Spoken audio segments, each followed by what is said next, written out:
The other day, YouTube recommended me a video from one of these tea spilling channels, which is odd because I don't watch these kind of channels, and then I clicked on the video. I probably made the problem worse by doing that, but whatever. I mainly just clicked on it out of curiosity. It was a video about some influencers I don't know or care about getting into some petty drama that I also don't care about whatsoever. I just wanted to get a feel of this kind of content because it rakes in so many fucking views. It is goddamn insane, and I do not get the appeal whatsoever. This shit is like high school gossip, but in internet form. These tea spill channels, drama channels, whatever the fuck you want to call them, are so goddamn uninteresting, ran by some of the most uninteresting people who can't talk about a topic that is not intertwined with some popular influencer on the internet, because otherwise, no one would give a fuck. The kind of vibe these channels give off to me is the vibe of someone you would stay the fuck away from in high school, because you know if you associate with this person, they'd probably spread some nasty, most likely false, rumors about you. And here it is in YouTube channel form. I kind of feel bad for the influencers these channels routinely target because they always have these fucking channels breathing down their necks, waiting for them to do or say something so they can make a juicy video about it, or they could just completely twist and distort something a person says and make a video about that. That works too. Before the other day, my only experience with these tea spilling channels is when the James Charles allegations first came out. You know, the ones about him grooming underage boys. I went to some of these channels to get the full scope of the story, and I was just really off put by the demeanor of these channels, talking about such a serious topic. They seemed unusually giddy that James Charles was grooming minors like this was fucking Christmas for them. Like, oh, this person with a massive platform abused their power so they could try to solicit inappropriate pictures from minors.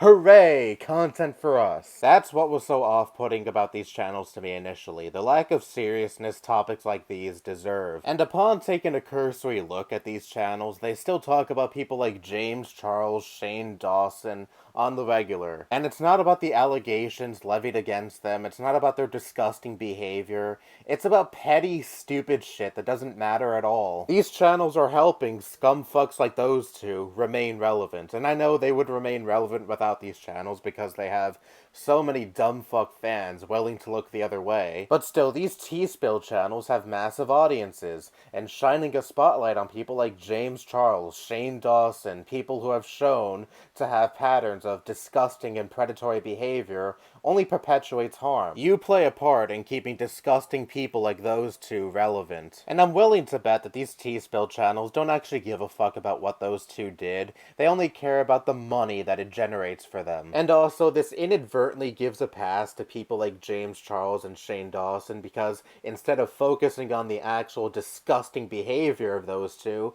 they're talking about petty drama bullshit those two get into with other content creators and essentially burying the actual disgusting things those two have done. And not to mention, they could horrendously stretch out these videos to hit that mid-roll ad threshold with irrelevant bullshit like reading tweets from people who have nothing to fucking do with the topic they are discussing in the video. Because they know they can make video after video exploiting the fuck out of the topic because they know that rakes in a lot of views and in turn rakes in a shit ton of money for them. When you do that in videos discussing sexual assault, sexual exploitation, grooming of minors, etc., it just shows to me that you don't give a fuck about the topic beyond the money you make off of it. And the same thing goes to Keemstar, who was like the teenage boy equivalent of these T-Spill channels. These T-Spill channels appeal to teen girls by talking about these beauty influencers, and Keemstar talks about esports YouTubers, Logan Paul, whatever the fuck. He's the same way from what I remember. He has that same candid attitude when it comes to serious topics. He stretches his videos out so he could hit that mid-roll ad threshold, even on videos that tackle serious topics,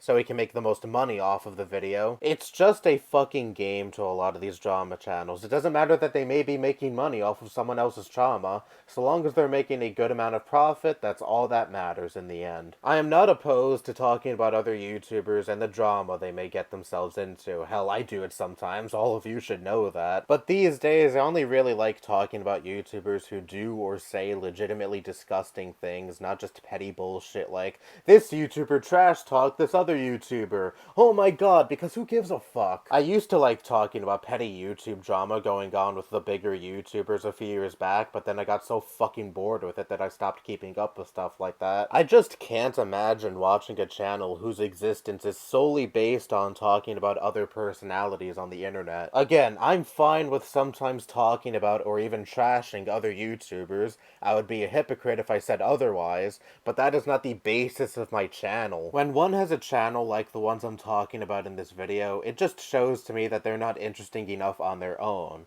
They have to always constantly piggyback off of other more popular figures here on the internet, because otherwise no one would care about what they have to say. And this isn't to say that I'm the most interesting person, so many people are so interested to hear what I have to say, but what I am saying is this. If the basis of your online personality is talking about the misfortune of others and the drama going on with others, that kind of just indicates to me, and probably a lot of other people, that your life is very hollow. You thrive off of toxicity and even profit off of it, even if that means making a quick buck out of a situation that left the person at the receiving end of said situation traumatized. And that's why I cannot get behind all of these drama channels, tea-spill channels, whatever you wish to call them, because they're likely run by scummy people who realize that they have the personality of a plank of wood, so they talk about the misfortune and drama going on with other, more popular people than them, so they can gossip and profit off of the misfortune of a prominent online figure, or do the same thing when it comes to serious situations and when a prominent online figure does something legitimately disgusting. It's scummy. Really fucking scummy. Anyway, that's all I have to say. Bye-bye.